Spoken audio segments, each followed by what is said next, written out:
What's up there, boys? The Teller is back. We're talking UFC Vegas 91. The fight card's taking place this upcoming Saturday. And I'm going to be brutally honest with you guys. I think this is one of the worst fight cards the UFC has ever put together. The good thing is that we're going into this card off of a week's break. So we're anticipating some UFC action a little bit more than usual. So it makes it a little bit better. I'll be excited, man. When the fights start up, I definitely will be excited. But I'm serious. I think that if you analyze the fight cards that we've had throughout the years, this is one of the worst. Okay, there's a matchup that's taking place on this card. I'll let you guys know when we get to it. I think it may be, as far as combined talent, I think that it could be the lowest level competition match that has ever taken place in the octagon. We also have to take note that we lost the initial main event that we were supposed to have, which was actually a fight that I was very excited for, which was Manil Cape versus Matheus Nicolau. Now, Alex Perez steps in on somewhat of short notice here. Props to Alex for stepping in. And, you know, it does take even more away from this card when you analyze the main event. But not trying to bring anybody down in regards to this fight card, because at the end of the day, there are some exciting matchups still. This is the UFC we're talking about. But I want to give a special shout out to PFL Tour because, you know, Dana White was kind of poking at them a little bit in a recent press conference. But let's be clear, they're putting together some dope fight cards, okay? Over the past couple weekends, I've really been intrigued with the matchups that we've seen. I love the fact that they're able to dig into the former Bellator roster and some of these big PFL fighters and just mix them all together. I really like what we've been seeing over there. So you guys can definitely expect some full fight card predictions coming in the future for what the PFL has going on over there. And I would put any of the PFL events that they've had recently over this fight card. All right, just to kind of let you know how I feel about it. But again, there are some intriguing matchups still on this card. The Jonathan Pearce versus David Onama is a dope fight. You know, what else you guys want me to say here? All right. So I won't hold you guys up any further. You guys know what time it is. If you can, please like this video. It means a lot to me. Subscribe to the channel here. Catch me on all my social media and all that. And we'll jump right into the first fight. Let's go.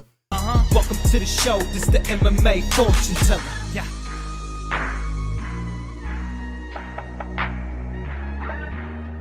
The MMA fortune teller. The teller.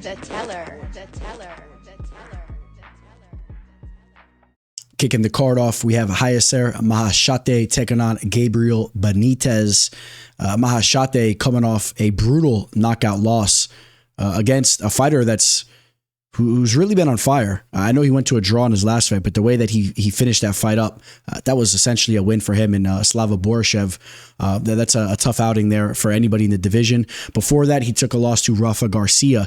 So both of those fighters really pumping the brakes on the train of Maheshate, because before that, he had a first-round knockout over Steve Garcia. That was his UFC debut. He was coming off a nice victory on Dana White's Contender Series. That was a main event on that night against Achilles Estremadura, who was undefeated at the time. And even after that loss, he bounced back with a victory. So, I mean, things were looking good for Maheshate, but he needs to really get the train back on the tracks here. He's still very young. A lot of time for him to do that. He's been training over in Arizona, over there in Scottsdale at Team Fight Ready, which is a good thing. Maybe we could see a little bit of an element of his grappling starting to develop here. Gabriel Benítez submitted by Jim Miller in his last fight. Benítez, a fighter that has never really shown me too much as far as his grappling goes. This is a fighter, and Benítez, that is willing to stand in trade. He has good power, fights out of the southpaw stance. He can crack. He's had some solid finishes in the UFC, and he's had some fights where he's almost got finishes and you know, just came up a little bit short there. If you remember the fight that he had against Sadiq Yusuff, really was putting it on Yusuff early in that fight there. Eventually, he got caught himself. Knockout over Humberto Bendene back in the day. You know, a submission victory over Sam Cecilia. How about this? A decision victory over Clay Collard. We were just talking about PFL Tour.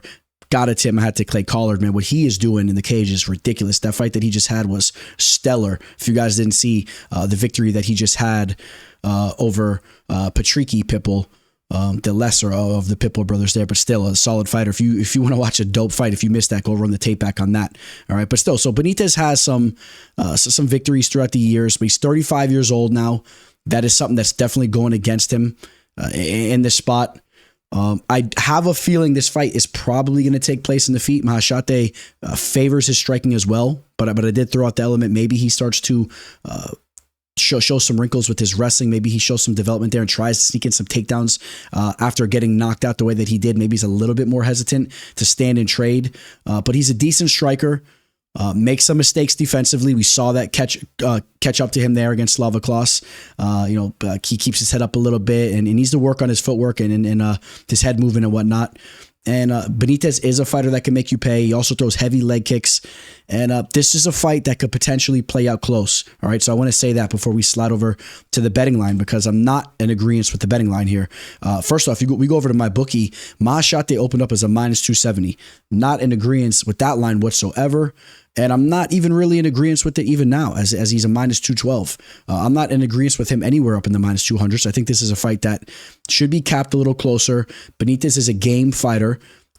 When you take into consideration Maheshate just got knocked out, and then you have a fighter like Benítez who's going to look to bring the fight and throw heavy shots towards his dome piece, could potentially put him out.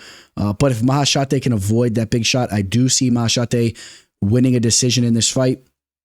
And like I said, if he could potentially show us some growth in his game, training over there at Team Fight Ready, if he could show some development, maybe he could pull off a sub. All right, he's has a good frame for the division. Like I say, he's young.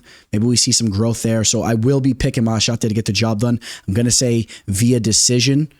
But it's also very likely we could see a finish in this fight. This is a fight that we could potentially see a finish one way or the other, as both these guys are trading. We've seen Maheshate showcase finishing power on the feet in his UFC debut. We've seen Benítez show that type of finishing power as well. And is a likelihood that this fight is tit for tat on the feet for 15 minutes where they're just slinging. You never know there. So, but the value is on the Benítez money line, in my opinion. Okay, guys, understand what I'm saying here. The value is on that dog line, but I'm going to edge Maheshate to win the decision. That's probably how I see this fight going. That's probably the most likely scenario. So remember, in the intro for this video, I said there's a matchup on this card that is potentially a combination of the lowest amount of talent we've seen in a UFC matchup. Now, this wasn't the fight I was talking about, but this is up there too.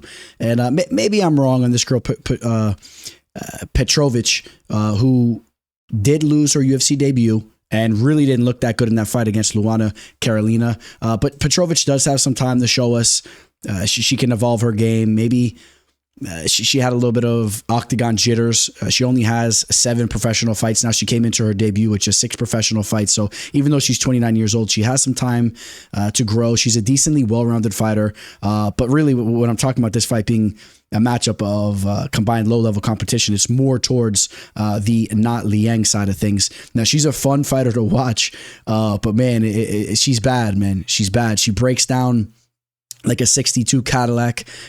She can come out there and try to bum rush you. She'll bring the fight. She's a little bit of a fire starter, but she really just continuously breaks down in her fights. We saw that in the JJ Aldrich fight. Was finished up quickly by Silvana Gomez Juarez. Same thing with Ariane Cornelossi. And in the Cornelossi fight too, she ran out there and she had a lot of confidence. And she comes from a very low level scene. If you want to be quite honest, coming from the organizations that she fought over there in China. I mean, padded record as far as if you take a look at any of her victories. I mean, 19 victories, but nothing really to talk about.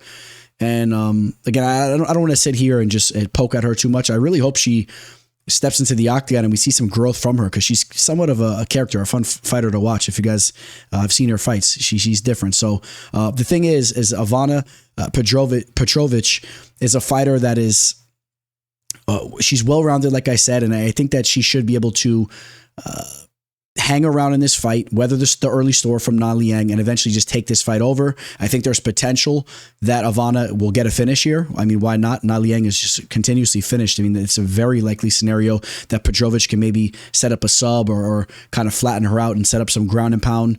But I think that Liang will have her moments in the beginning of some of these rounds. But at the end of the day, we got to lean towards the Petrović side. And if we go back to Petrovic's debut, like I said, she loses to Luana Carolina, who's not a bad fighter. It's just the way that fight took place. I didn't like it. A lot of sloppy scrambles down on the mat. You saw a lot of back and forth and whatnot, and just wasn't overly impressed. And I wouldn't be surprised if there's moments in time in this fight where Liang is on top, even down on the mat, trying to rain down some damage. But I could see Liang reversed, and I could see Ivana Petrović actually doing a little bit more with the position as the fight progresses. Okay, so Petrović also will have a nice reach advantage here, about a 5-inch reach advantage. She's almost 3 inches taller, has a nicer frame for the division, has a much higher ceiling. We'll see if she can start to put things together. I won't go on too much more about this fight. I am on Ivana Petrović, and even though this is a low-level women's flyweight fight, I think there is a very realistic possibility we see a finish in the fight just because of the fact that Liang cannot be trusted to go 15 minutes. Ivana is a big-time favorite, opened up as a minus 500 on my bookie with action continuously coming in on her. She's a minus 526 right now. I wouldn't recommend that you're parlaying that or doing anything with that. You could point to the fact that Liang is so low level, and Ivana should go out there and take advantage of that. She's shown, like I said, to be a well-rounded fighter, and she doesn't have any massive holes. Should be able to weather the storm, but still, why would you be touching that line, man? Stay away from that line there. If you must have action on this fight, maybe you're looking at an under at plus odds, and under 1.5. Maybe you're pushing it at the 1.5. Maybe you're looking to try to get something as the fight ends inside the distance. I think that's maybe a better way to go. Really depends what kind of value you can get on that. And some of the lines I see right now for that are not looking that good. So this is a tough one. But I would say I would favor this fight not going the distance. I do say that comfortably. I just don't trust Liang to go the distance. And you take a look at her last 3 fights, as we said, all finishes. When she's getting the job done, she's finishing her fights as well. Again, go back to her losses from back in 2018. She's getting finished up there. There is just not a lot to talk about as far as a decision one way or the other on her resume. In fact, I don't think she's ever gone to a decision there. So understand what you're getting when this fight kicks off. And even though it's low level, I think it's somewhat fun. We'll see how it goes. In the lightweight division, we got some real talent coming in from DWCS here. He has a new opponent. We'll talk about what's been going on here, but James Llontop, aka Llontop. All right, guys. So I do know how to say his name correctly. He's now taking on Chris Padilla, who steps in on short notice. James was supposed to be taking on Gabe Green. That's a fight that obviously was a lot more exciting. In fact, that was an underrated fight too. Two fighters that are pretty high caliber, man. Gabe Green doesn't get the credit he deserves. I think this dude, James, is the real deal. Chris Padilla, 13-6 as a pro. It is worth noting that he was training for a fight right around, about a month later, to be honest. So actually not exactly right around the same time, but he did have a big fight on his radar, and that was against Chris Gonzalez. That was at Uriah Faber's A1 Combat. You guys know Chris Gonzalez trains at a Team Alpha Male, a talented fighter from the Bellator scene. I would like to see him over in PFL Tour, but doing a favor for old Uriah there, I guess, fighting on the undercard of that grappling match between Uriah Faber and Jeff Karine. If you guys remember Pat Karine, maybe he's a little bit more familiar to a lot of you guys. He had a lot more success in Bellator more recently, but his older cousin, I believe it was his older cousin, Jeff Karine, used to fight in the WEC. He was a good fighter, had a grappling base, but his striking came around throughout the years. Him and Faber battled back in the day, so they're doing a combat grappling match. But just so you know, Chris Padilla was supposed to be taking on Chris Gonzalez, so he was training for a pretty high-level opponent. He's coming off a knockout victory over Justin James. Justin James, former UFC fighter. He's on a 3-fight winning streak. I break down tape on him. I'm not overly impressed. He seems to have more of a striking base, but there's some fights I've seen of his where he was really pushing the grappling and didn't want much to do with the striking. So I guess you could say a decently well-rounded fighter, but doesn't do anything that impressive. James, I want to call him James Llontop. You guys ain't really going to make me sit here and keep calling him Llontop. But, James is a good fighter, man. This guy has a crazy pace, high-level striking. He's a well-rounded fighter, just 24 years old, so has a very, very high ceiling. I like what I've seen from him even before the Dana White's Contender Series fight. But what he went out there and did to Malik Lewis was impressive.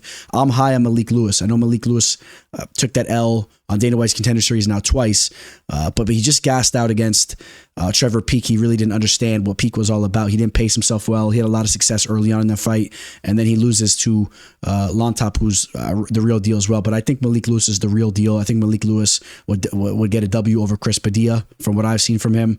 And I don't even have a betting line on this fight right now because it's so new. But I'm willing to sit here and say that James is going to be a big favorite. I think he's at least a minus 350, minus 300. So these are always interesting, right? Because I'm giving you the line I think this fight should be at without having any information, no insight on that. And it'll be interesting to see where it is. And then we see if we have value or not. But I say that James should at least be a minus 300. And I wouldn't be surprised if he's a minus 400, minus 500. Chris was training for a fight, but it was for a fight that was going to be taking place a month later. So he might not even be in as good of a shape as he needs to be. And, it's a very new fight. It was made just very recently. He's going to have about a week notice going into this fight card. And James has crazy cardio. You need to have good cardio to fight a dude like this because he's not just going to break you and then take you down and overwhelm and just smother you and overwhelm you. This is a dude that's going to push the pace on you with the striking and he'll smash your head up. So this could be a dangerous fight for Chris Padilla. But you guys know Chris Padilla, even if he takes an L here, the UFC will give him another opportunity. So smart move by him taking this fight. And this is a fighter that realistically would have never got an opportunity to fight in the octagon. So he has to jump on this opportunity. So just understand that he has huge stakes going into this fight. It's a big moment for him. And but I'm on James. I think that James can get a finish, can break him late, maybe get a late TKO, late stoppage there. Chris is shown to be pretty durable throughout his career. He's been finished as well, but he's been decently durable. But I worry that he breaks late in this fight with the pressure that James will be pushing on him standing and just throwing an onslaught at him there. So give me a late TKO, maybe a third round TKO for James. All right, so this was the fight I was referring to when I said possibly the lowest level of competition when you combine both fighters, okay? And I understand that Ketlen Souza, I do believe she's the former Invicta champion, but no, I mean, she has a striking background and whatnot. The book's not out on her, okay? So she's the X factor here, but the debut that she had was brutal, and I understand that she was fighting a fighter in Karine Silva who is a much larger fighter naturally, right? A fighter that fights up a weight division compared to where Souza should be fighting. Souza's fighting Marnic Mann here in the strawweight division. Karine Silva, a flyweight fighter, and I understand that, again, that Silva is a high caliber fighter, but the way she looked in that fight was just brutal. She absolutely had octagon jitters. She froze in that fight. Just the way that she was finished, it looked like Karine Silva was just fighting a toddler or something like that. It was brutal. Now, Ketlen Souza has a little bit of a striking background, but realistically, I mean, she hasn't had a finish in the cage dating back all the way to I believe 2021. So it's been about 3 years or so against a fighter that is, at the time, she was 0-1. Okay. She didn't even have a loss, no win, no loss, just a draw there. I mean, just a lot of fights against very low level competition. She has some questionable losses on her resume as well. I just did not like the way that she looked in her UFC debut. And then her little run in Invicta was a 2-fight winning streak where she went to a decision twice against low-level competition, not UFC caliber opponents. But the one thing she does have here, she should be a little bit of a larger fighter. That Marnic Mann is extremely undersized. Marnic Mann is a fighter that should be fighting in the atomweight division. I like Marnic Mann. She's just she's a cool character. When you take into consideration, remember the Dana White's Contender Series fight, man? She's brutally finished. She showed so much toughness in that fight. It was crazy. Her mom was in the crowd, I do believe. If you remember, her mom was rooting her on and whatnot, and she was just getting beaten down in there. And it's just, you got to feel for her. You kind of want to see her bounce back. It would be amazing to see her get a UFC victory. After that brutal loss that she took, the UFC gave her an opportunity to fight in the octagon, and she fought a fighter who I'm actually pretty damn high on, and she went to a decision. Okay, I mean, she was beaten up, she was outclassed, but she took a loss there against Josephine Knutson, who was a very talented striker. She was able to survive in that fight. She went to a decision. So even though she's so defensively vulnerable, I don't know if Souza's going to find that finish here. I'm favoring this fight going towards a decision, actually. If Souza does show up, there is potential that she is just teeing off Marnic Mann so bad that it gets to the point where maybe the refs or the ref will stop in. There is that type of possibility, but Souza needs to put her head on and really show up for us to see that. But Marnic Mann bounced back with the victory. In between that head kick, lost to Bruna Brazil against Amber Brown, another low level fighter, about a 500 record, a fighter that's fought in the atomweight division. Souza has potential here to show up and get the job done. But I wouldn't be surprised if Marnic Mann actually pushes through with her will. Maybe she's more mentally there and can use some grappling to get this fight down to the mat and potentially get the job done. There is a realistic possibility, even though I'm not high on Marnic Mann, she can get the job done here, and I'm rooting her on. I would love to see her get a W here, but I need to see some more from the girl. Seems like a cool chick, though, man. A very tough chick, but what can I say here? So Ketlen Souza is a big favorite. I've seen her as high as a minus 380. Over here on my bookie, she opened up a minus 375. We got action coming the other way. She's now at 360, but a big favorite. And especially when you take into consideration, you can't trust Souza. You should not be trusting her at that line. There is a possibility that Marnic Mann could push with the grappling and she could bust your parlay here, okay? This is another fight, man. This card is a tough one. I'm telling you guys, all right? I'm going to be transparent with you guys. If you're looking for some type of action, maybe you're targeting an under 2.5, which I'm seeing at plus 200. Maybe there's some value there, which that's typically, it's hard to say you're targeting that type of verdict on a women's fight like this. But like I said, Marnic Mann could potentially be hit very much to the point where she's TKO'd, or the way that Souza looked in her debut was just atrocious, and maybe Marnic Mann could somehow pull off a sub down in the mat. But this is a rough one. It's so rough, though, in a way that it almost makes me intrigued for the fight, though. It's weird. So give me Ketlen Souza to win a decision. I'm going to say Marnic Mann toughs it out, but she's bloodied up and she's outpointed. Up in the heavyweight division, got the big boys throwing down. This is another one, guys, man. Dontel Mays taking on Machado. I haven't been impressed with anything I've seen from Machado since his DWCS debut there. Since that fight, even though he snuck by with a W, he had his UFC debut against McParkin, lost the decision there. He's just such a meat and potato type of fighter. And honestly, that's probably too much of a compliment, because meat and potatoes is actually a fire meal.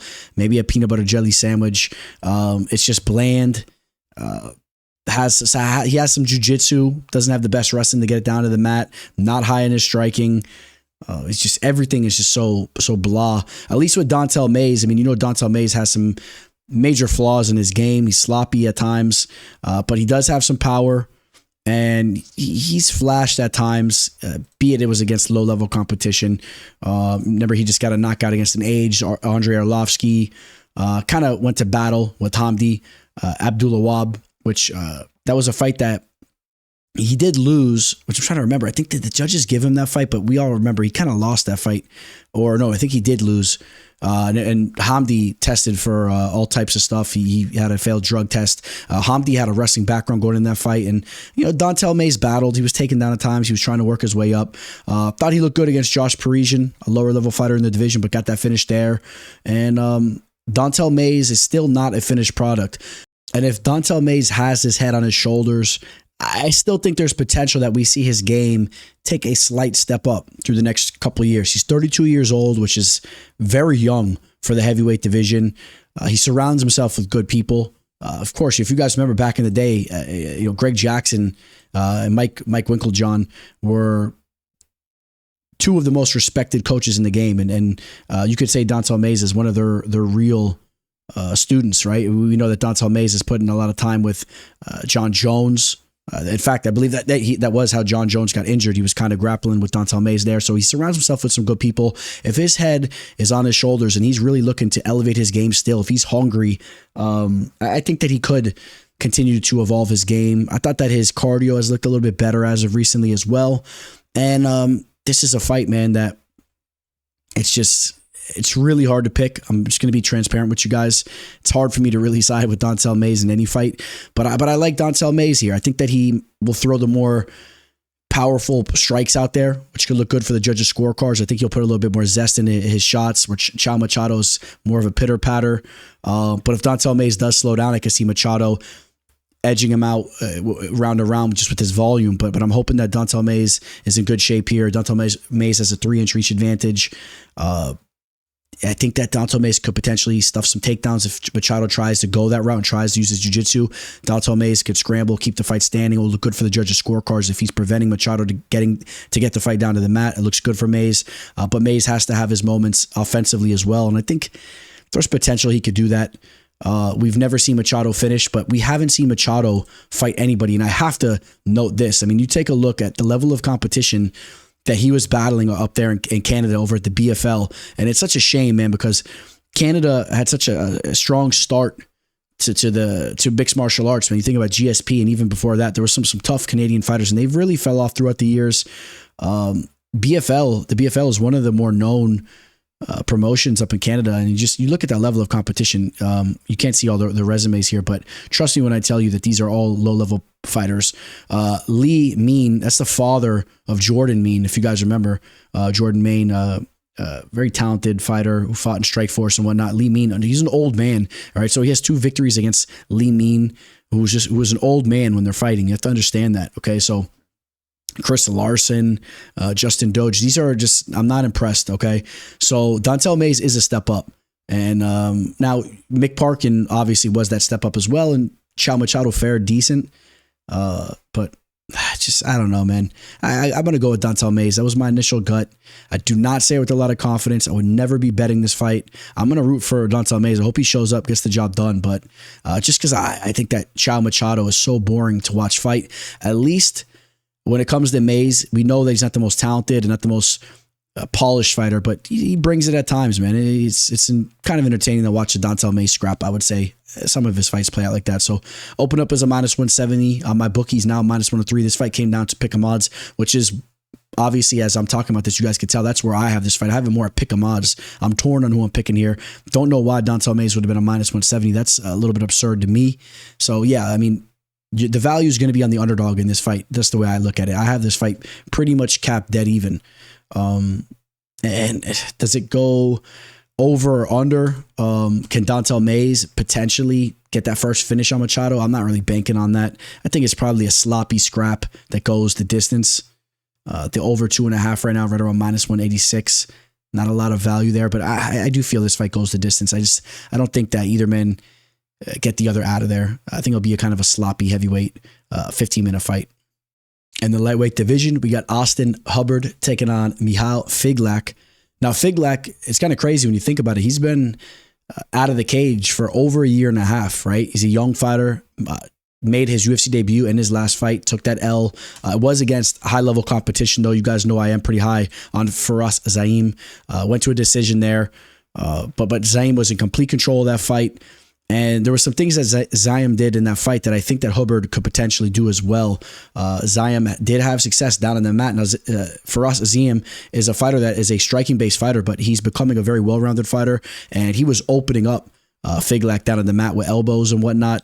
Figlak seems to have a decent jiu-jitsu base. He was throwing some attacks off his back and whatnot, but Austen Hubbard is a decently well-rounded fighter. I could see him using some wrestling to get on top and maybe ran down some ground and pound.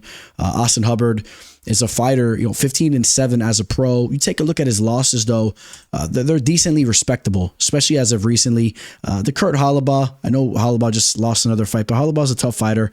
He caught him with that sub there. That wasn't his best performance by any means, but looked good on the Ultimate Fighter. Had victories over Aaron McKenzie and Roosevelt Roberts. Had a victory over Julian Lane. Take that for what you will. That was over at X-MMA. That was after being cut by the UFC. But you take a look at the losses in the octagon against Vince Pichel, Joe Selecki, Mark Madsen, Davi Ramos. There really are respectable losses. Victories over Max Roxpov. That name has been killing me forever. Good thing he got cut by the UFC after quitting on the stool, but that last name always gives me hell. I can't get it. Roskopf, the fighter that had that wrestling and jiu-jitsu base and was he's gone on to do other things since being cut, but used some grappling to take out Cryo Pepperlick. Had a victory over Dakota Bush. I like the fact that Austen Hubbard surrounds himself with some solid talent, training over there in Colorado at Team Elevation. I know that he was working a lot with Justin Gaethje before Justin Gaethje just took that devastating loss there. But still, you guys know that they're grinding over there, and Hubbard is sharpening up his skill set around all the guys that are over there. So should come in with good cardio here. I think that if Figlak has been working his game, there is potential that he could show up and be the better fighter, right? He's coming off a long layoff. He's still so young. I mean, he could come into this fight and we could see Figlak really taking his game to another level. Okay, that's a long layoff and he's very young, and he does show some promise. He's aggressive on the feet. He moves pretty nimbly and whatnot. While on the other hand, Hubbard's a little bit more basic. He's a little bit more plotty and not the best athlete, I would say. So you mix all that together. I was initially going to be taking Figlak to get the job done just because I think he has a higher ceiling, and I think that there is potentially comes back very hungry, gets the job done. But you know what, man? I'm going to side with Hubbard here, especially as we talk about the odds. I think that the value's on Hubbard. Hubbard has good experience coming into this fight. Like I said, he surrounds himself with good people. I think that he could show up. If his head's on right, I think he could show up and have success. Those heavy leg kicks. But I want to see him using his grappling, and I want to see him get on top of Figlak and try to score some points there as well. So this is another fight that's hard to pick. But I'm not willing to hop on Figlak here, especially when you see him as high as a minus 165. Again, he may step into the cage and he may perform like a minus 250. He might go out there and really show up. It also depends where Hubbard's head is at. I've seen some interviews with him recently. He does seem like the type of guy that is a little bit, I don't want to say mentally imbalanced. That's not the right way to put it. I've seen him talking about he's going through a lot of hardships in life, and I don't say this in any way as a slight on him. I'm just saying maybe he's not mentally all there and not fully devoted to the game. Maybe he goes through some adversity in this fight and kind of looks for a way out. Maybe he's over it. I don't know. I'm not sure where his hunger is, but I do know that he looks to be in good shape. And coming off the loss that he just came off of, I think he should potentially come in here very hungry as well to get back into the win column. So give me Austen Hubbard. I'll take his fight experience and the fact that he's a little bit more proven. And I will say that he wins a decision. Figlak was able to survive against Firas Zaim in that last fight. He's never been finished. And on the other hand, Austen Hubbard has been a fighter that has won a lot of his victories via decision. So I'm aiming towards an Austen Hubbard decision victory. We got the OG, Yahya, 39 years old, taking on Victor Henry. Henry's not a young fighter either, 36 years old. Henry had a later introduction to the UFC. So even though he's 36 years old, it feels like he's like 29. And Victor Henry's been a fighter that has lived past maybe the potential that some of us thought that he had. At least I'll speak for myself. I wasn't too high on him coming into the UFC. I broke down tape on him. I thought he was just kind of a journeyman type of dude. And I think he made his UFC debut taking a short notice fight, which I'm pretty positive he did, against Raoni Barcelos. He was a massive underdog, and he got the W there. And ever since then, he's carved a name in the game for himself inside the UFC. So took a loss to Rafael Sansa after that, bounced back with the victory over Tony Gravely. And then, let's be real, he was on his way to losing against Javid Basharat. That's where he got hit with that nut shot, and it was all that crazy stuff going on where Basharat thought he was faking it. The ref kind of was insinuating he was faking it too. I know he did go to the hospital after the fact, but let's not talk about that too much. I did have a 2-team parlay on Basharat that was en route to cashing there, and it ended up just being a straight play because that Basharat play I didn't get credit for the W there, but it was what it was. I think that Victor Henry, even though I'm not extremely high on him, I think that he is a very bad matchup for Yahya, especially just in general, but again, against a 39-year-old Yahya, even more so. Yahya, you guys know what he's trying to do. He's trying to make this a jiu-jitsu match. He's trying to get this down to the mat. He's trying to grapple it up. Victor Henry is a fighter that's never been subbed, never been finished, has pretty good takedown defense, has good footwork, and I think that he can avoid Hani's desperate attempts to get this down to the mat. And I think that he's going to piece Hani up. And I think there's even potential that he can get a finish because Hani will start to take damage. If Victor goes out here and is trying to get Yahya out of this fight, I think he can. Now, if he wants to play it safe and just kind of cruise his way to a victory, which I don't think is a smart route, I think he should make this an impact fight. I think that he should try to really, get a big victory over here so he can kind of give himself more leeway to hang around in the UFC if that's what he wants to do, because he's kind of on the verge. Takes a couple losses here and there. You never know. Could be cut quickly. I don't know. But I think he should go out here and look to get a finish over Yahya, and I think there's a realistic possibility of that happening. Needs to just be careful, though, as he searches for that finish. He needs to make sure he's attacking, he's in and out, using proper footwork, and doesn't get sucked into a grappling match, doesn't get tripped down and end up playing around with Yahya, because Yahya, I always called him the mini Damian Maia for years, if you guys remember. And I've been watching Hani from his WEC days. He's a stud. Now, Victor Henry's as high as a minus 612 minutes, a high line. You could really catch him right around minus 550. It's kind of what I'm seeing, 500 to 600 there. Open up as a minus 750 with some action coming in the other way. So maybe it continues to dip. Maybe you can get it at minus 450. I would sit here and just be like, that's a high line. You shouldn't touch it, like I said about some of the other ones. But this one, in my opinion, is even a little bit more safe. I think that this isn't necessarily a bad leg. If you want to do a little 2-team leg or something like that, if that's what you're into, I have a good amount of confidence that Henry goes out there, gets the job done. I think this is the last time we see Yahya fight in the octagon. I mean, he's old, and with this fighting style, this is just a recipe for disaster, in my opinion. And so give me Victor Henry, and keep an eye out for a late finish as well. Just want to throw this out to you guys real quick. If you want my official plays for this fight card, reach out to me. I got my email below, or you can shoot me a message through Instagram or Twitter. And while you're there, give me a follow if you guys can. But if you're interested, reach out to me. I will send over my pricing for my official plays for this card here. We got Uros Medic taking on another OG of the game, and a fighter that could realistically be in the last fight of his career, or the last fight of his UFC career at that. A fighter I've been a huge fan of. Remember, Tim Means used to scrap it out in the lightweight division. He was so long and lanky for that division. It was crazy. Remember hearing stories of him coming out of prison, getting right back into fighting. Eventually stabilized himself in the welterweight division. He's been a real fun fighter to watch. This dude always brings it. I've always felt that Tim Means is one of the more talented fighters. Just makes some pretty bad mistakes at times that cost him. But skill for skill, this dude's talented. He's well-rounded. Great boxing, great head movement. But the game has caught up with him, and this is going to be a really tough matchup for him, in my opinion. Uros Medic is really heating up as a fighter. I know he's taken some recent L's. Took that L to Jalen Turner, and then just took that loss there against the newcomer, Orobal, who is a fighter that I think is going to have a lot of success in the octagon and kind of expose Medic as far as his grappling goes. And don't forget, Jalen Turner did the same thing, which is kind of crazy to think that Jalen Turner is exposing somebody down on the mat. Don't get me started on Jalen Turner. But, so I think there are some real question marks to have in regards to Medic's grappling.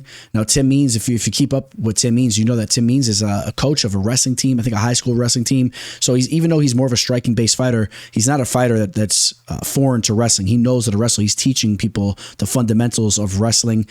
He's well-rounded. He can make it real ugly in the clinch, nasty knees, nasty elbows. He has potential to make this fight ugly and have some success here. I think that if he really was to have success, though, I would like to see him putting on the putting on the wrestling shoes and all that, bro. Put on the wrestling fit and start diving for singles and doubles and just making this a straight up grappling match. That's what I would want to see him do, because I think that if he plays around even just for a little bit, I could see Medic getting the stoppage here. Medic has real fight ending power. If you kind of forgot about some of the finishes that he's been having, first off, the Semmelsberger knockout was extremely impressive, especially when you understand he was down in the scorecards, never was down on himself. So he showed that he has that real fighting spirit. Knocked out Omar Morales. The flying knee he landed on Alan Cruz in his UFC debut. Had the finish over Mikey Gonzalez on Dana White's Contender Series. He's a bona fide fight finisher. You take a look at all of his victories, all 9 victories have come by way of finish. 7 knockouts, 2 submissions. He's going out there looking for a finish. And on the other hand, we've been seeing Tim Means being finished in his losses. This is a fighter that's 40 years old now. The Holland fight, he didn't show up for that one. Just was submitted by Alex Morona. That wasn't a good look for him. Good for him. He bounced back with the knockout victory over Andre Fiallo, but Fiallo lost his chin and everyone's finishing him. So I don't put too much stock into that. I think that Uros Medic is just the more prime fighter. He's 31 years old, and I think that his physicality, his youth, and the way he's surging as a fighter, even though he's coming off a loss, he's hungry. And I just think that the loss he's coming off of, I'm not overly concerned with it. I think that dude's the real deal. And I think that Medic comes in and it's going to be a problem for Tim Means. I think that Medic gets Tim Means out of there. All right, that's how I'm going with this fight. Now, Medic is as high as a minus 330. On Bovada, he's a minus 300. Open up as a minus 240. So a high line too, but I guess it's. I would rather be on the Medic side, even with the high line. And let's take a look at what kind of finishing props. I mean, the under 1.5 is at plus odds. You can catch that at plus 140. Maybe that's not a bad way to go. And I just don't know if Tim Means is going to hold up. Fight ends inside the distance. It's a little high, minus 240. Maybe you're looking at the under 1.5, or you're looking at a Medic knockout. I think that's the most realistic possibility. I know he has 2 subs, but Medic winning by a knockout is probably the most realistic possibility as far as a method of victory for him. That's about right around even odds, minus 115. So, I'm on the Medic side. I want to be very clear. I think Medic gets the job done, gets a finish over a fighter I have a lot of respect for in Tim Means. So I have this as my most anticipated fight of the card. I like this one. Taking place in the featherweight division. 2 high caliber fighters. Jonathan Pearce taking on David Onama. Onama coming off that epic win for him, the way that he got the finish, kind of a comeback finish as well over one of the youngest, hottest prospects in the game, and Gabriel Santos, fighter that should have won his debut, by the way, as well. So even though he starts his career off 0-2, don't get it twisted. Gabriel Santos should have won both those fights. Made a little bit of a mental mistake in the Onama fight, got caught there, but was having a lot of success early on. But you got to give props to Onama for the way that he weathered the storm. I think that it really showed that he's a fighter is never down and out in a fight. He's well-rounded. He's very mentally tough, and I like that from him. I think this is a fighter that has a very high ceiling. I think that if he continues to put things together, he could really have success in this division. Needs to fine-tune some things, though, for sure. Let's not forget the fight before that. He was down in the mat on his back for just slightly over a full round, all right, over 5 minutes. We know Nate Landwehr is a tough dude, has some solid wrestling, and if you don't know that JSP has some of that as well, then you're tripping there, because Jonathan Pearce, his relentlessness in wrestling is up towards the top of the fight games right now. Okay, yeah, I know that he got caught in a sub in his last fight against Joanderson Brito, who was he's a fight finisher. He's a bona fide finisher, period. And listen, Pearce made a mistake in that fight, but you have to admire the fact that Pearce knew what he needed to do to get the job done in that fight, which was close the distance, push the pace, and he made a little bit of a mistake there with his jiu-jitsu or in his grappling, and he got caught in a nasty sub. But I do kind of like his presence. This is a guy that he's not going to sit there and try to strike it out with you if he knows you can get him there. He's going to continue to march forward, and he's going to look to break you, okay? And, if you think about the C-Rod performance, that was very impressive, okay? Not like, let me not throw too much shade over at Isaac Dolgarian. He does follow me on IG, but, he's, I don't want to go into that too much, but he's kind of posted on some of my stuff. He was kind of getting slick at times, but he's a stud. But listen, Isaac Dolgarian gassed out in his fight in JSP with the relentless takedowns on a C-Rod, and there was no gassing JSP out and then having that late success. I mean, Pearce is there for 15 minutes. He's nonstop. Had the finish over Makwan Americani using the ground and pound and whatnot. But he had better cardio than Darren Elkins, who's known for the best cardio. He just continued to grind Elkins out in that fight. So just don't forget some of the work that he's put on, right? He had that UFC debut loss against Joe Lozon, made a mistake there, got caught. It was what it was. I think he really learned from that experience. I think he's going to learn from this experience here. And you take a look at his losses, which he's had some back in the day, had a little 3-fight losing skid, was submitted in 2 of them. So, he's been vulnerable to being subbed. And if he doesn't fine tune his grappling, which he still needs to do, of course, that has that wrestling base coming into the MMA world, needs to continue to fine tune his defensive jiu-jitsu so he can look to break his opponents, but he cannot get caught in any sloppy subs. David Onama is a fighter that can take advantage of you if you make a mistake, whether it's hitting you with the counter strike or catching you in a sub. He does have a couple submission victories in his own right. That arm triangle choke over Garrett Armfield really exposed Garrett down on the mat. Had some submissions back in the day, but nothing that's really worth raving about. I wouldn't say he's a high caliber grappler. I think I'm gonna let you guys know this right now. I switched my pick here. Initially, I did feel that I was going to be on Onama, or kind of was leaning Onama, felt there was more value on his line. The more I keep breaking down tape on these fighters and just kind of understanding where JSP is coming in, how he's coming into this fight, extremely motivated and hungry, I am on the Pearce side of things. I think that Pearce makes some corrections in his game and doesn't make the same mistake that he made against Brito. And again, Brito is a special fighter too. So I'm going to say that Pearce avoids getting caught in something, especially early on, and then he just takes over this fight with his cardio and grappling. All right, training over at Team Fight Ready as well, and they will have him ready. I like who he surrounds himself with. I like his base, and I think he bounces back with a W here. Let's take a look at the line and see what we're talking about. Over on Jazz Sports, we see JSP opens up at a minus 184. A little bit of up and down action here. He was even almost right around a minus 200. It goes all the way back, though, to where it started, basically. He's right at a minus 184, just under a minus 200. On Bovada, he is a minus 170. Opened up as a minus 140 back on April 15th. So you got action coming in on Pearce. That's what we're seeing book to book, realistically, which I've been a little surprised. Like I said, some of them we've seen some up and down. I thought we would start to see some action come in on Onama. And just the way he had that big win, pulling the bow and arrow out, which I didn't really talk about that much. And let me just say this. All right. You guys know I wasn't really a fan of the way he did that. You guys know I'm not the biggest Izzy fan, but I thought it was a little weird the way he did that when he had no backstory with the young Brazilian there. I thought it was kind of disrespectful. If I was the Brazilian fighter there, the young stud, I would have been pretty insulted, man. You make a mockery out of him, shooting him with like 30 arrows. He didn't shoot him with 4 or 5. He just kept pulling him out, screaming in his face. And I'd be lying to you guys if I didn't tell you that I want to see Pearce get a finish on Onama. So I just want to give you that backstory there. I'm sure some of you guys will be on the other side of things. Hopefully you don't hold me to the fire there, but I like to be transparent with you guys. All right. So, if I'm taking Pearce, though, I'm trying to snag a value line. Be careful. Monitor this line. Try to get it 170 and down, which you could, and we could potentially still see some action start to come back on Onama. Would not be surprised. Let's see how these guys look at the weigh-ins and whatnot. And Onama is going to have a nice little reach advantage as well, a 4-inch reach advantage. Even though he's the shorter fighter, he's going to want to look to keep this fight standing and use his striking from the outside where he could potentially damage Pearce. But give me Pearce to close the distance and use that grappling and get the job done. And I'm going to say it goes to a decision, but with Pearce potentially finishing him late in this fight, breaking him. So the placement of this fight should really sum up this card to you guys here. We got Jhonata Diniz taking on Austen Lane. We're almost to the main event here. Now, Diniz had a fun fight on Dana White's Contender Series. Got that knockout finish there over Eduardo Neves. It was a fun fight. Neves was trying to close the distance and whatnot. I liked what Diniz was able to do. He stifled the takedown attempts. He was the more crisp striker. I think his striking is a little underrated from what I've been seeing as far as some people talking about him.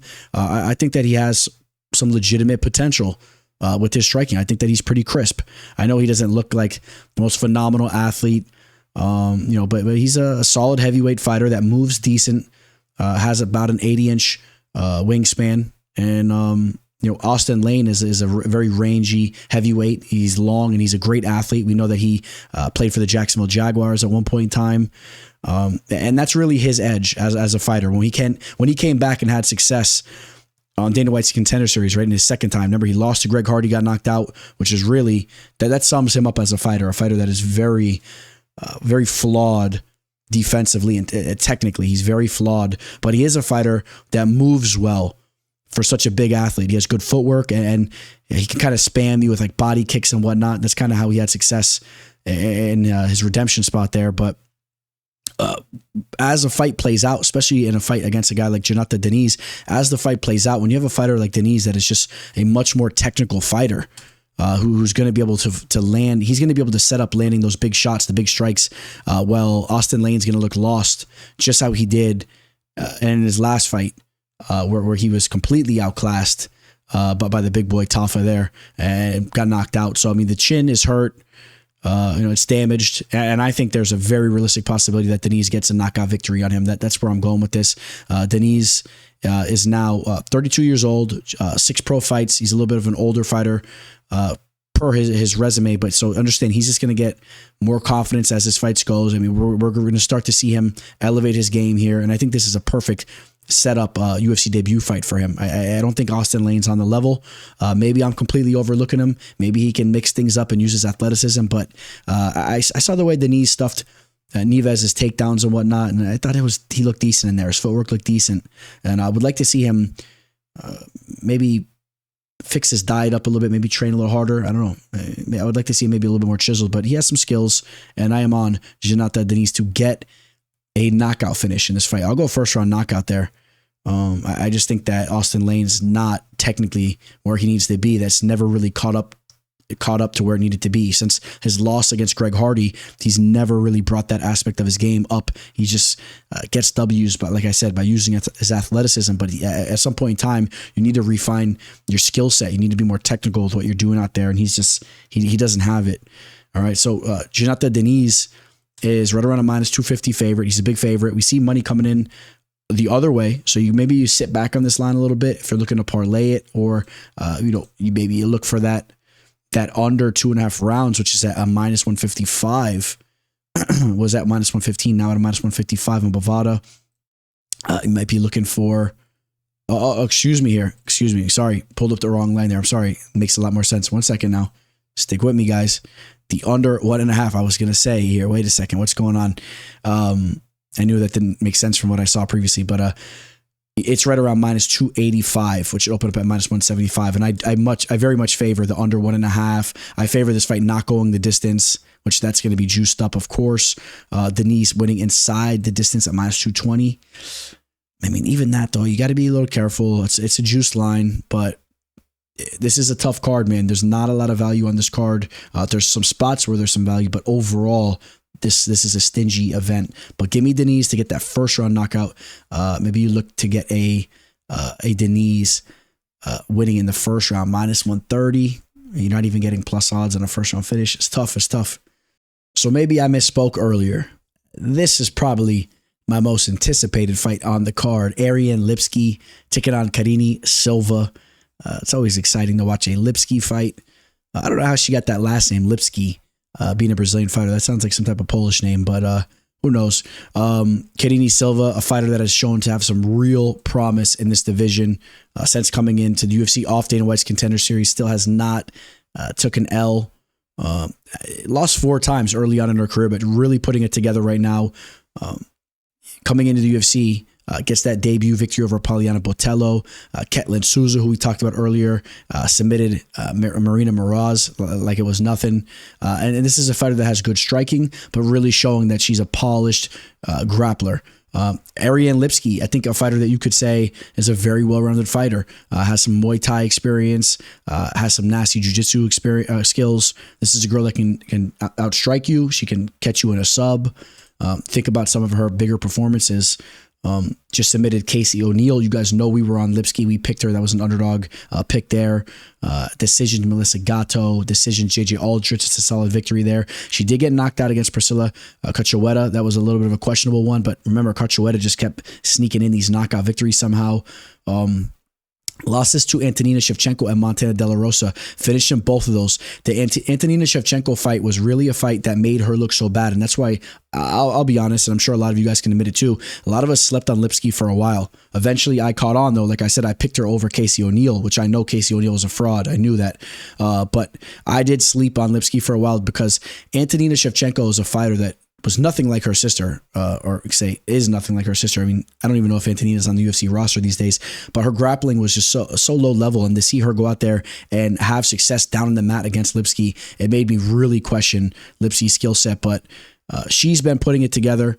She's 30 years old.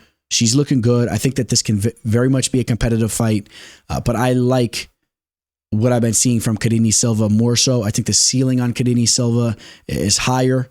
And I'm going to back Karine Silva here. Wouldn't be surprised if she gets a finish because that's kind of what she does, right? I mean, she's been submitting just everybody, right? You take a look at her last fights. Look, 1, 2, 3, 4, 5, 6, 7. All right, 7 fights in a row she has finished. Okay, so I mean, she's a fight finisher. We have seen Lipski finished. I think maybe we see Lipski take a little bit of a step back. We see some regression and we see her get finished up here. Wouldn't be surprised. Now, hard to bank on a women's flyweight finish, but Karine Silva is that type of fighter. I'm telling you guys. So give me Karine Silva by a second round sub, maybe an earlier sub, first or second round sub. This is a good fight here, and this is a fight that the victor will start to make some noise in this division for sure. Even if Lipski can pull off an upset, she'll start to make some noise too. She's been putting in some work. And when I say upset, she's the underdog. She's a plus 130 roughly. Karine Silva right around a minus 155, so she's not a massive favorite. She opened up as an underdog on Bovada at plus 120. Interesting there. You saw a massive dip on April 15th, went from plus odds down to minus odds. And I want to be on the Karine Silva side. She's came through for me on official plays. She shows up every time. And we'll see, though, if Lipski can try to create some space, use her striking from the outside, and use her jiu-jitsu maybe to avoid being subbed and could have some success in a close match. But give me Karine Silva to pull off a sub. In the co-main event, we got Ryan Spann taking on Bogdan Guskov. This fight should be a fun one. I have a strong feeling that we will be jumping out of our seats in one way or another. Ryan Spann, a talented fighter, a flaky fighter. We definitely need to bring up a major point about Ryan Spann here because a lot of people have been talking about how dangerous he is and whatnot, but you have to understand when you're talking about Ryan Spann, this is a fighter that if he's not getting you out of there early on, he does not have a lot of success winning decisions or going late in fights. You take a look at all his recent victories. Well, you got a couple L's here. You guys know we had an official play to Anthony Smith in that last fight. And I will say this. It was obviously a better showing of himself in the rematch against Anthony Smith, where we know he was finished very quickly in the first fight. But so understand that maybe he's having still a late resurgence in his career. He's still grinding and becoming a better version of himself, or maybe Anthony Smith is just starting to really decline. But you take a look at his victories. He had the first round finish over Dominic Reyes, first round finish over Ian Cutelaba, first round finish over Misha Serkinov. The one decision victory that we could even talk about dating back for so many years was a split decision over Sam Alvey, and that was a fight where he slowed down. All right, he is a fighter that we got to think of a syndrome name. You guys know we like to have our syndrome names. Maybe we call it sloth syndrome. There's something going on, man, where Spann just starts to get he gets slow and wobbly as these fights go. We've seen it time and time and again. Now, it didn't really happen in the Anthony Smith fight, all right, and he hurt Anthony Smith in the rematch. So maybe he's got the antidote for the sloth syndrome and he's fixed it up. But Bogdan Guskov is not the biggest light heavyweight, and he showcased that he has some skills in his last fight, right? He came in against Volkan Ozdemir, was pretty much outclassed. A lot of us were thinking he was just a flake of a fighter and whatnot, and bounced back with a really nice knockout over Zach Payuga. He surrounded himself with some good people. You see him over here with Sean Strickland, training over there in Vegas. And we could expect to see his game continue to elevate, in my opinion. So I think that he has the potential to carve himself out as a legitimate UFC fighter. He has fight-ending ability, and that goes a long way in the light heavyweight division, a division where we see guys duke it out, man. We see knockouts. We see those types of fights, and this is going to be one of those types of fights. I think Ryan Spann's going to be looking to put him out. I think Bogdan will have his opportunities to put him out. If the fight goes late, it's going to start to favor Bogdan. But you also have to note that Ryan is going to have another X factor, and that is that he is a nasty grappler. He has some nasty sub skills. He really can torque chokes and type of power subs. And if Bogdan is slipping, we could see another submission loss on his resume here. So Ryan's definitely live to get the job done. You guys know I got to spice it up though, man. I'm going to back Bogdan again. I backed him as a dog. I believe he was a dog in his last fight against Zach Payuga. I'm going to back him here again. I think that Ryan is a little bit of a flaky fighter. He's either going to go out there and shine, or I think that he slows down and we see Bogdan continue to impress. And maybe then after a victory here, people are actually starting to put a little bit more respect on his name. So I'll try to jump on ship a little bit earlier. I know he didn't look good in his debut, but gets another victory here. That's a 2-fight winning streak over Ryan Spann and Zach Payuga. Maybe he can get the ball rolling. I do not give you guys this pick with a lot of confidence, so pump the brakes. Ryan's a dangerous fighter, and but just know there's some limitations with Ryan and some question marks in regards to his game. I think there's much more value on a plus 165 line on Bogdan than targeting Ryan Spann at minus 215. He's just too untrustworthy, man. I don't like it. Now, you could put money on him and you might feel like you're a genius and you might have felt like you knew exactly how the fight was going to play out, but I don't know about all that, man. This fight right here, it may go good early on for you, but if it doesn't, watch how the fight plays out late. So give me Bogdan Guskov as a little bit of a dog pick for you guys there. So here we go. This is the new main event. We got Matheus Nicolau taking on Alex Perez. Tip of the hat to Alex for stepping in here and taking on a very tough Matheus Nicolau. We know Nicolau is coming off a knockout loss against Brandon Royval, but don't sleep on Nicolau, man. This is a fighter that is extremely well-rounded, nasty jiu-jitsu. His striking has really came around throughout the years. 31 years old. Now, he took that knockout loss back in, let's see here, that was in April of last year. So he had about a 1 year layoff, which is good. It's very good. He had time, he had ample time to let the brain heal up and whatnot. You know, the old school boxers, man, you get knocked out, they want you taking at least a year off. You don't see all MMA fighters doing that. You see a lot of these MMA fighters stepping right back in there. In this weight division too, you don't see as many knockouts.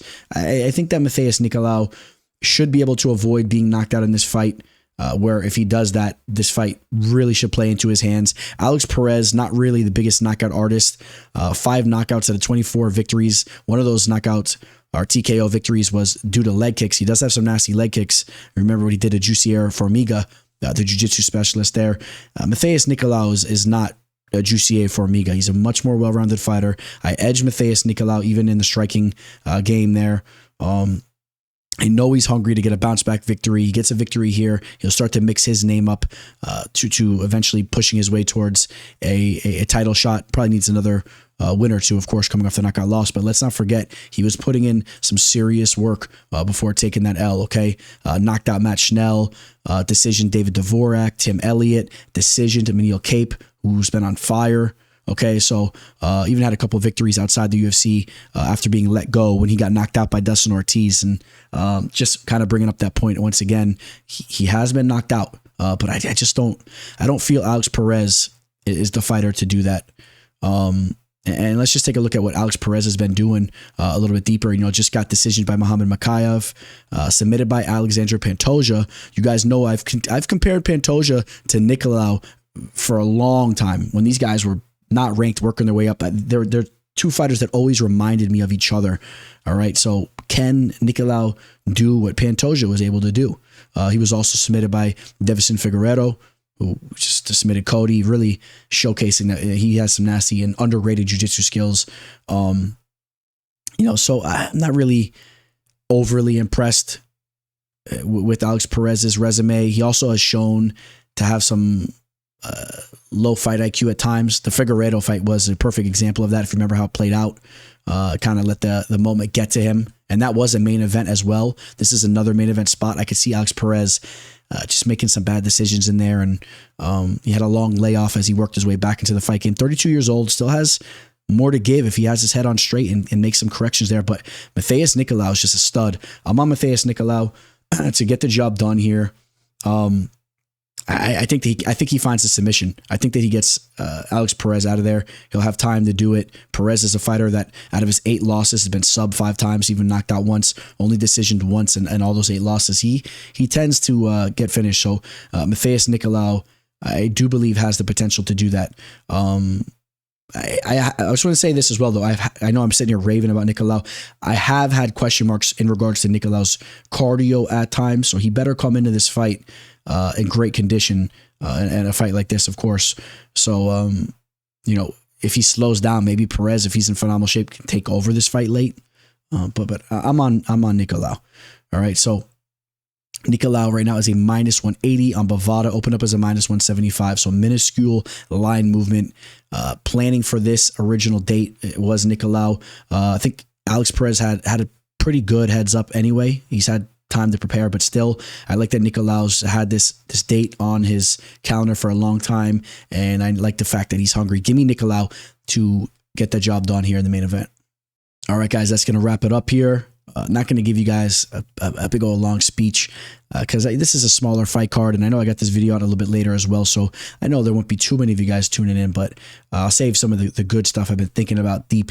When I'm thinking deep, some of the good stuff I've been thinking, I'll share that with you. I have some good ones for maybe for the next card and some of these bigger ones, but I'll just keep it simple. I hope all you guys are making good decisions out there to have your mental health good and to have a nice, healthy life out there. All right, guys. Hope all is well with you guys. Enjoy the event. I know it's not the biggest one, but enjoy it. Get some UFC action. Have a great weekend. Signing out. Teller. Welcome to the show. This the MMA fortune teller. Yeah.